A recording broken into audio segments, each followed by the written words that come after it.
राधे राधे, जय श्री कृष्ण दोस्तों। आइए अब हम आषाढ़ मास के महात्म्य का 29वां अध्याय सुनते हैं।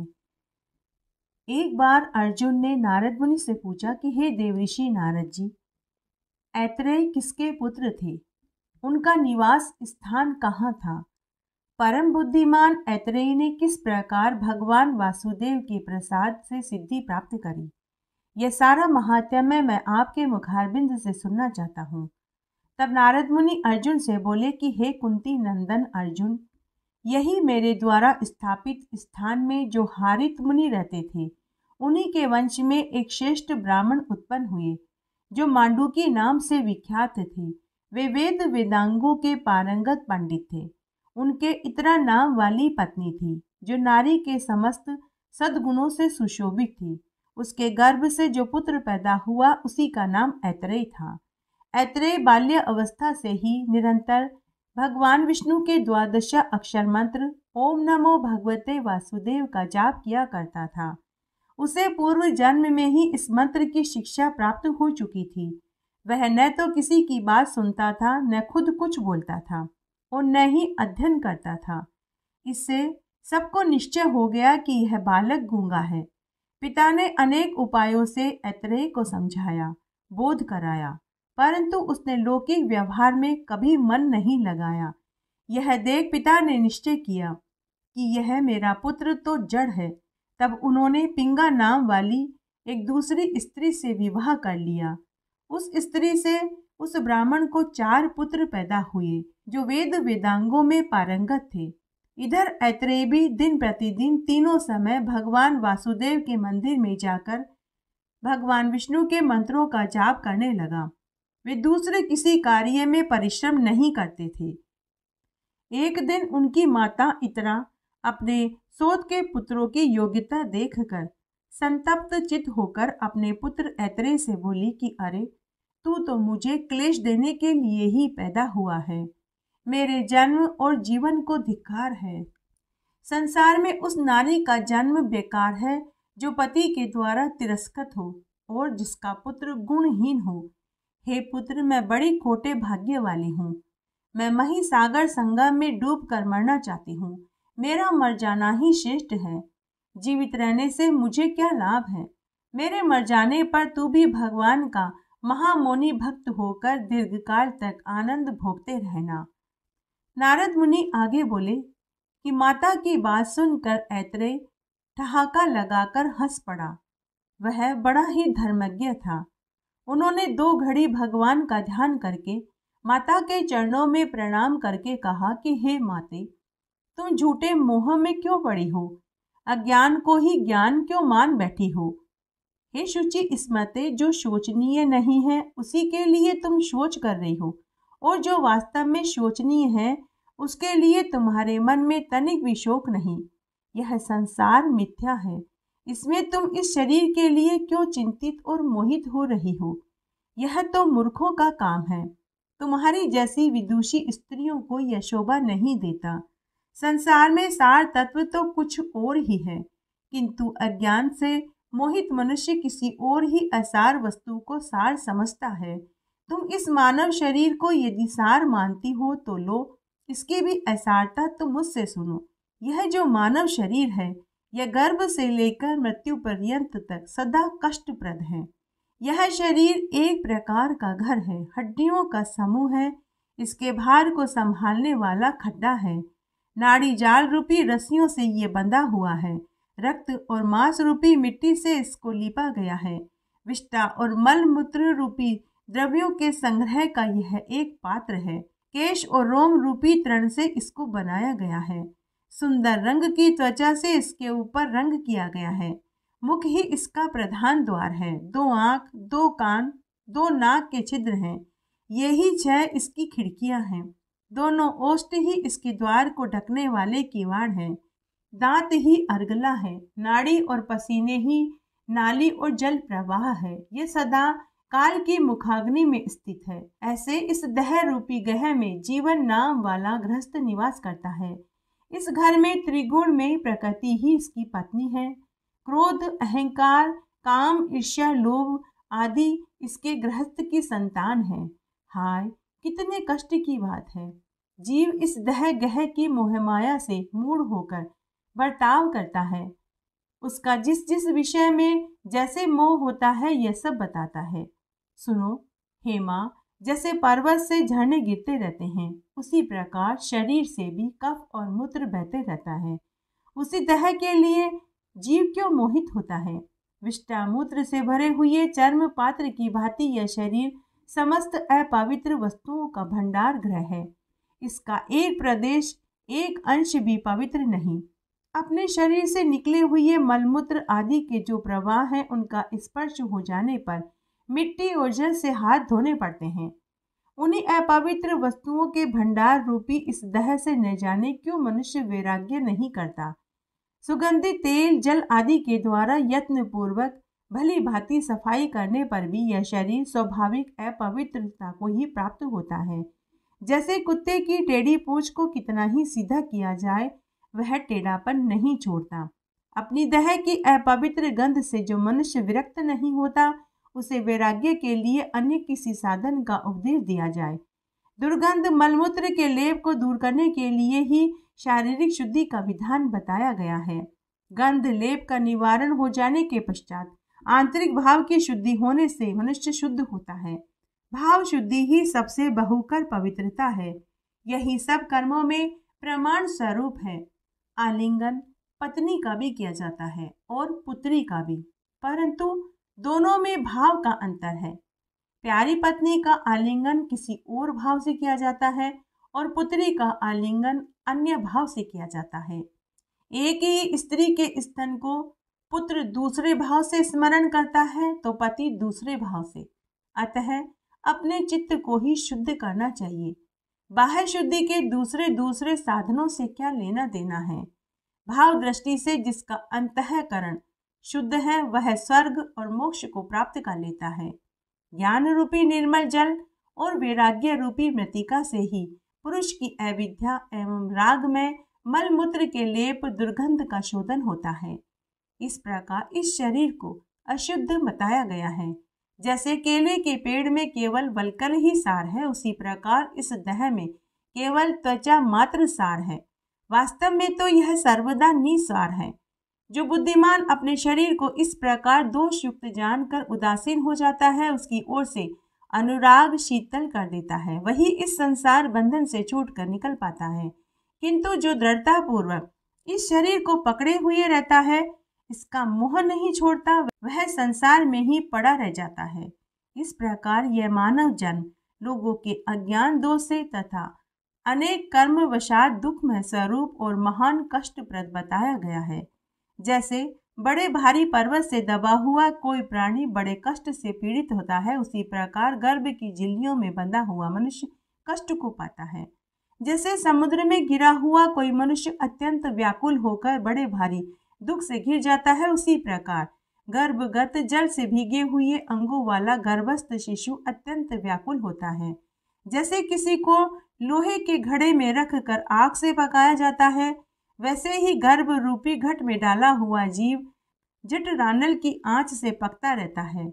यदि आग के समान दहकती हुई सुई से किसी को निरंतर छेदा जाए तो उसे जितनी पीड़ा होती है, उससे 8 गुनी पीड़ा गर्भ में भोगनी पड़ती है। इस प्रकार स्थावर जंगम सभी प्राणियों को अपने अपने गर्भ के अनुरूप यह महान दुख भोगना ही पड़ता है। गर्भ में स्थित होने पर सभी को अपने पूर्व जन्म का स्मरण हो आता है। उस समय जीव इस प्रकार सोचता है कि अहो, मैं मर कर पुनः उत्पन्न हुआ और उत्पन्न होकर पुनः मृत्यु को प्राप्त हो जाऊंगा।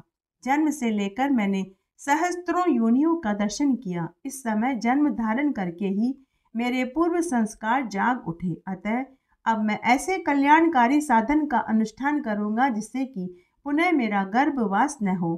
संसार बंधन को दूर करने वाले भगवदीय तत्व ज्ञान का मैं चिंतन करूंगा। इस प्रकार उस दुख से छूटने के उपाय पर विचार करता हुआ गर्भस्थ जीव चिंता मग्न रहता है।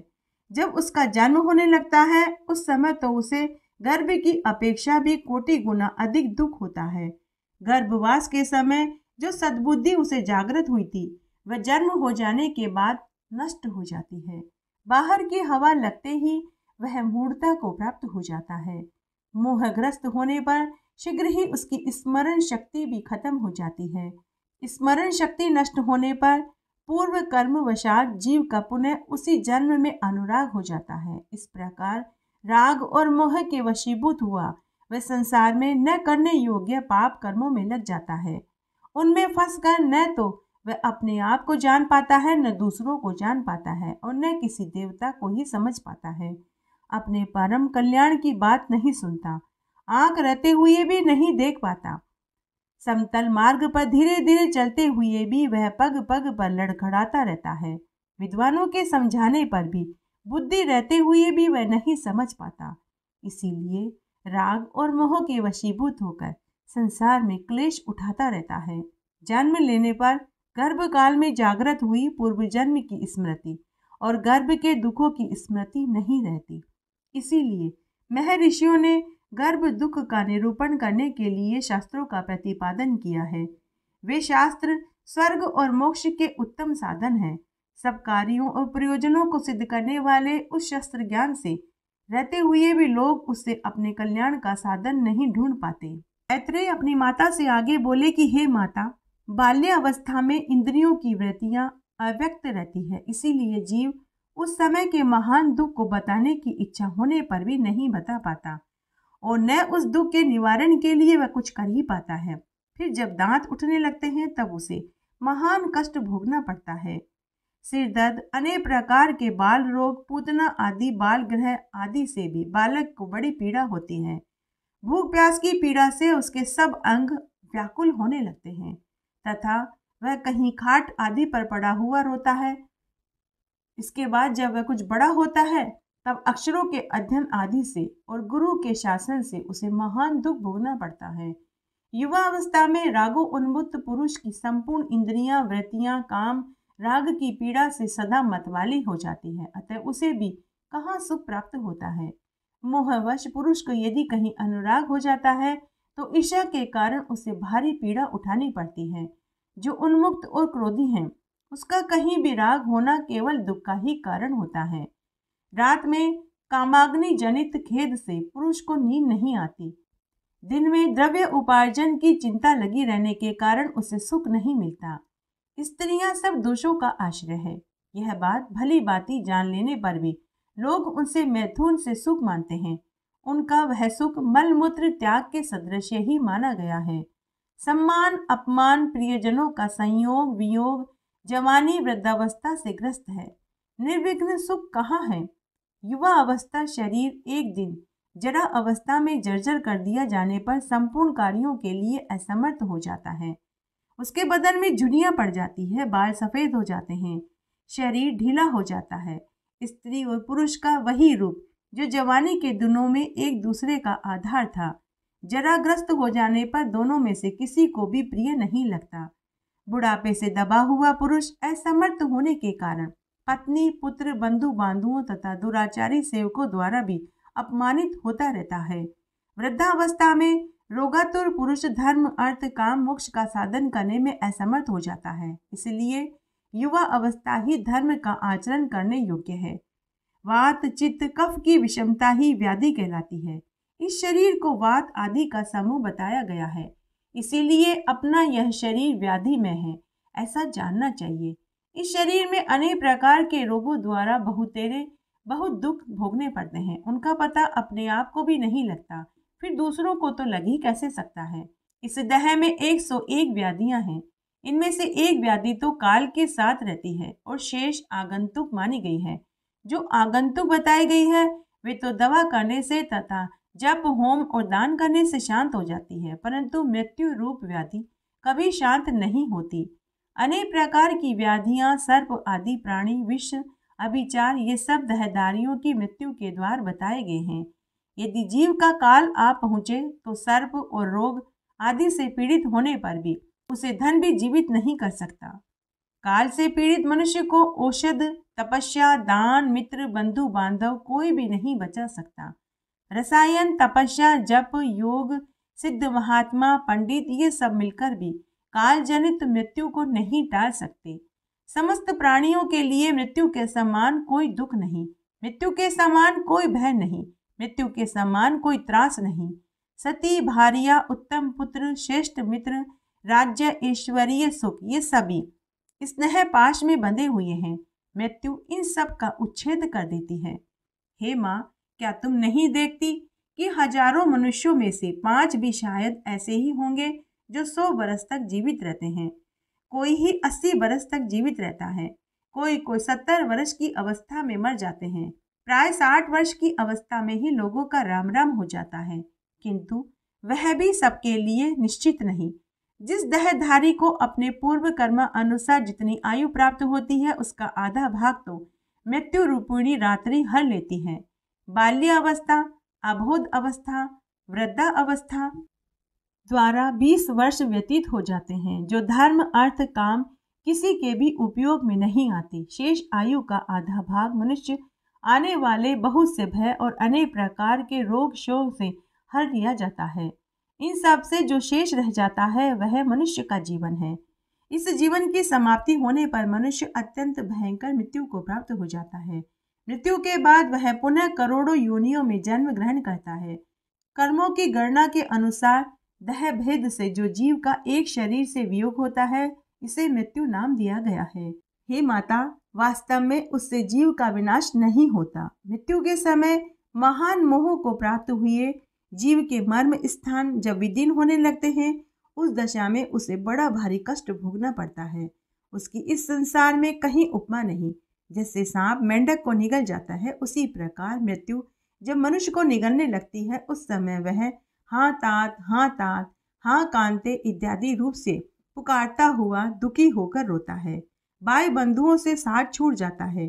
प्रेमी जन उसे चारों ओर से घेर कर खड़े रहते हैं। वह सूखते हुए मुख से गरम गरम लंबी सांसें खींचता है। चारपाई पर चारों ओर बार बार करवट बदलता है।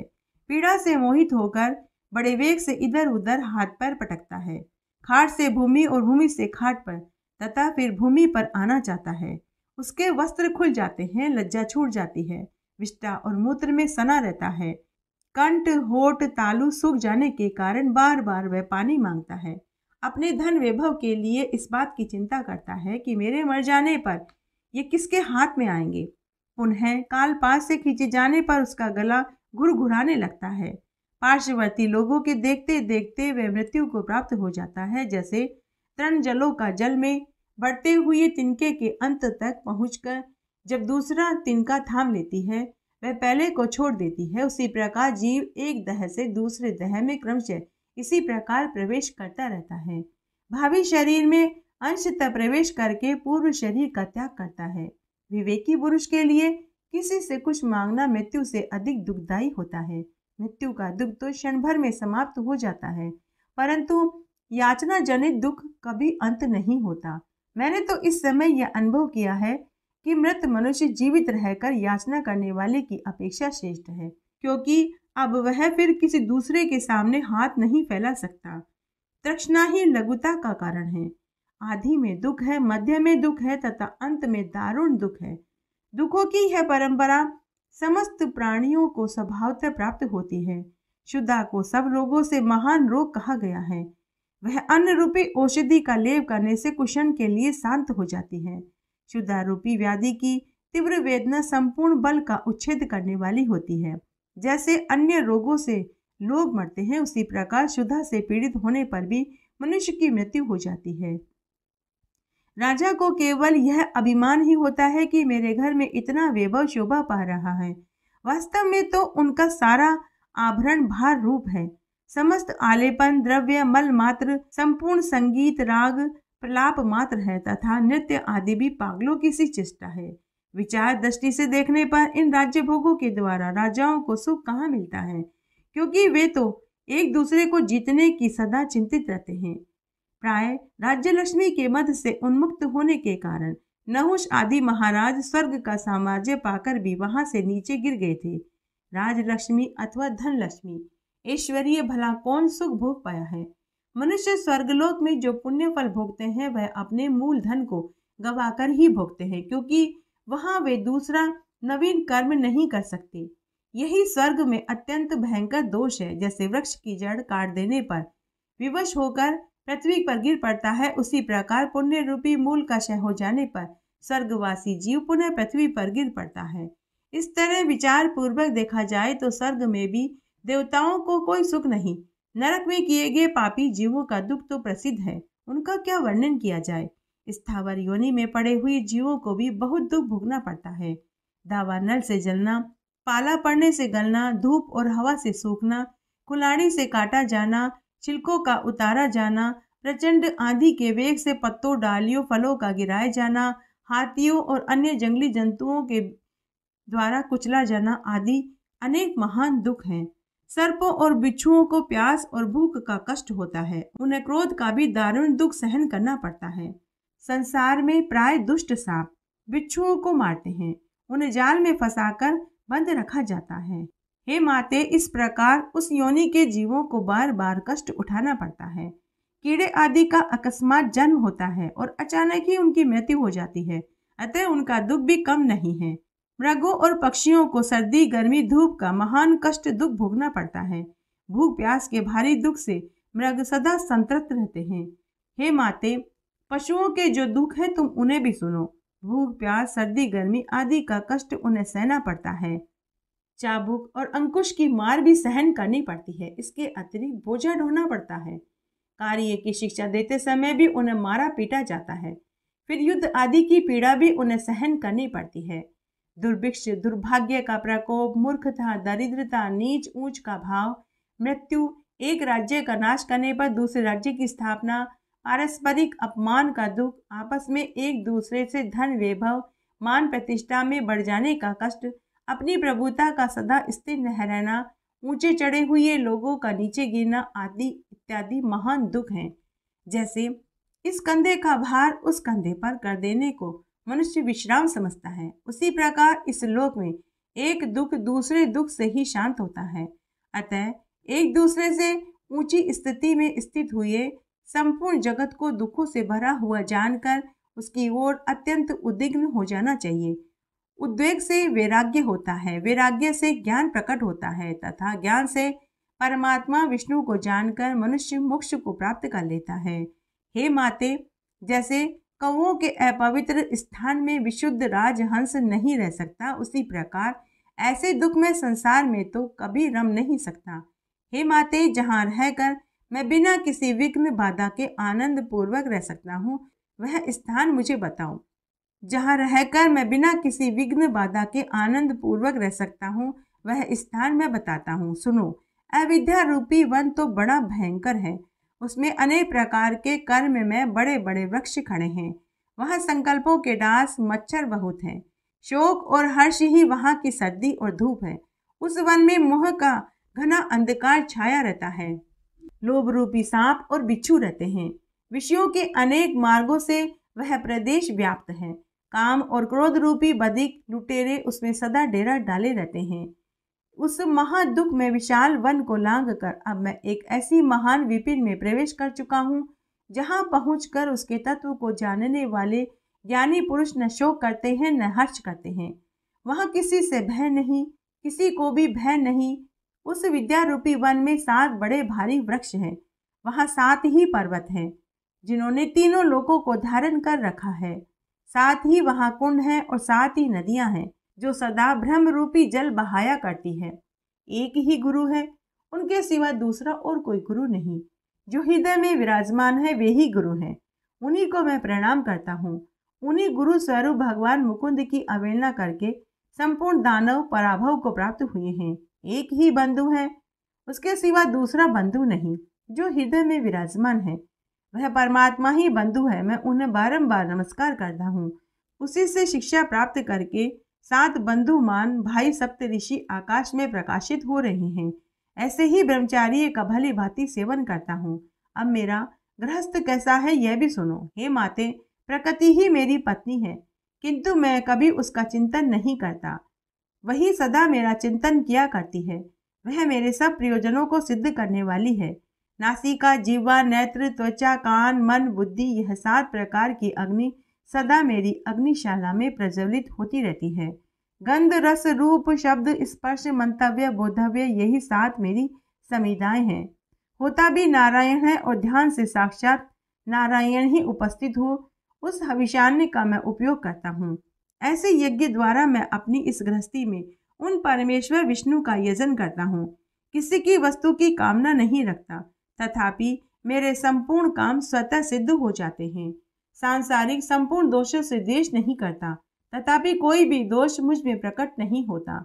जैसे कमल के पत्ते पर जल की बूंद का लेप नहीं होता, उसी प्रकार मेरा स्वभाव राग द्वेष आदि में लिप्त नहीं रहता। मैं नित्य हूँ, बहुतों के स्वभाव का साक्षी हूँ। अनित्य लोग मुझ पर अपना प्रभाव नहीं डाल पाते। जैसे सूर्य की किरणें आकाश में लिप्त नहीं होती, वैसे ही मेरे भगवत भक्त किए गए निष्काम कर्मों में भोग समूह से लिप्त नहीं होते। मेरे कर्मों का फल भोग सामग्री के रूप में नहीं उपस्थित होते। वे कर्म तो भगवत प्राप्ति कराने वाले होते हैं। हे माता, ऐसे मुझ पुत्र से तुम दुखी क्यों होती हो? मैं तुम्हें उस पद पर पहुंचा दूंगा जहां सैकड़ों यज्ञ करने पर भी कोई नहीं पहुंच पाता। अपने पुत्र की बात सुनकर इतरा को बड़ा विस्मय हुआ। वह सोचने लगी कि अहो, यदि मेरा पुत्र ऐसा दृढ़ निष्ठावान विद्वान है, तब तो संसार में सब जगह मेरी ख्याति होगी। उस समय मेरा सब जगह यश फैलेगा। माता इस प्रकार की बातें सोच ही रही थी कि शंख चक्र गदाधारी भगवान विष्णु उस अर्चा विग्रह से साक्षात प्रकट हो गए। वे उस द्विज पुत्र की बातों से प्रसन्न थे। भगवान की दिव्य कांति करोड़ों सूर्यों के समान चमक रही थी।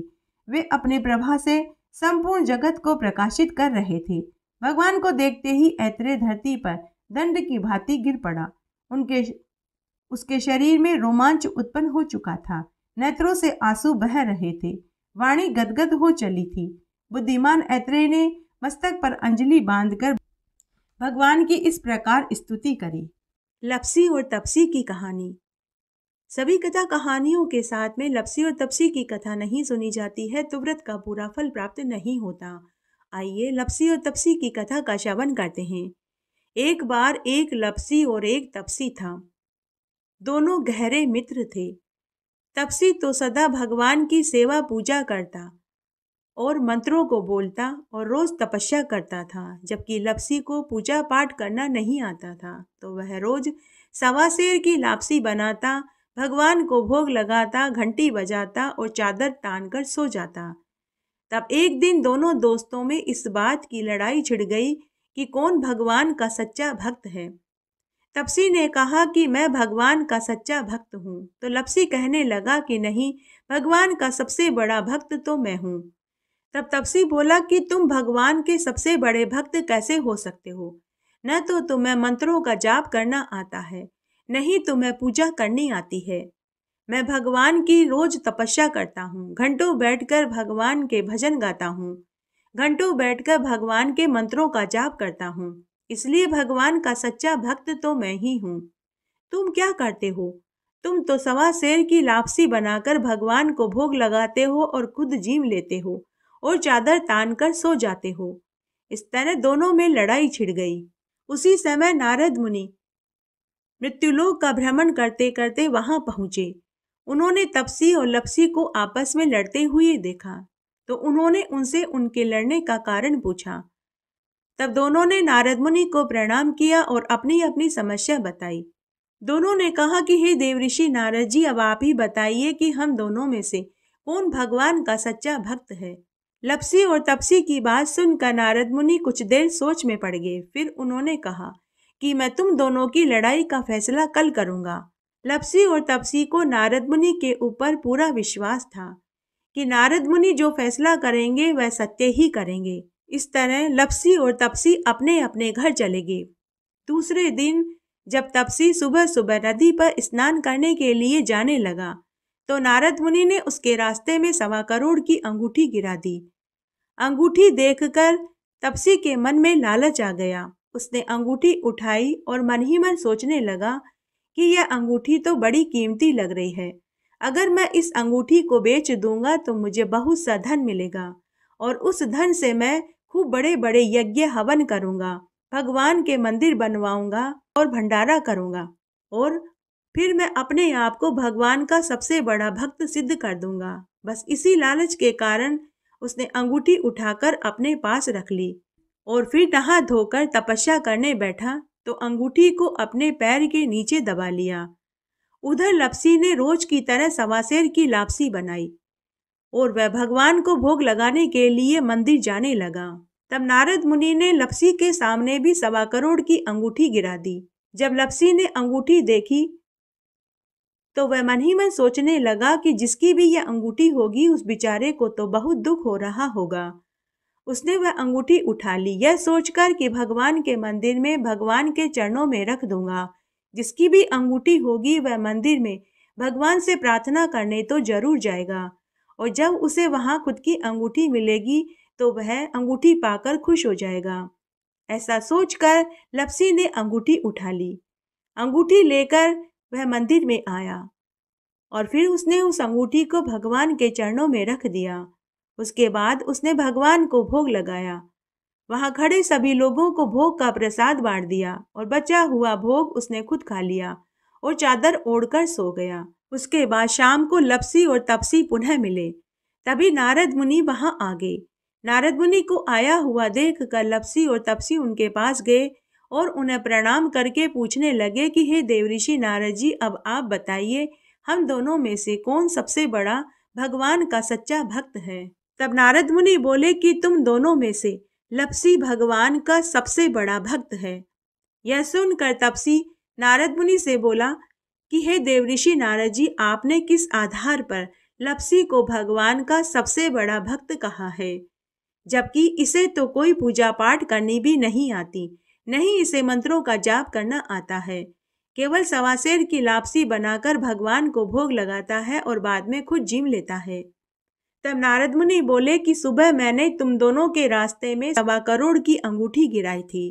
तब हे तपसी, अंगूठी को देखकर तेरे मन में लालच आ गया था, तूने वह अंगूठी उठाकर अपने पास रख ली, जबकि इस लपसी ने अंगूठी उठाकर भगवान के मंदिर में भगवान के चरणों के पास रख दी, यह सोचकर कि जिसकी भी अंगूठी होगी वह भगवान की पूजा करने तो जरूर जाएगा, तो उसे वहां उसकी अंगूठी मिल जाएगी।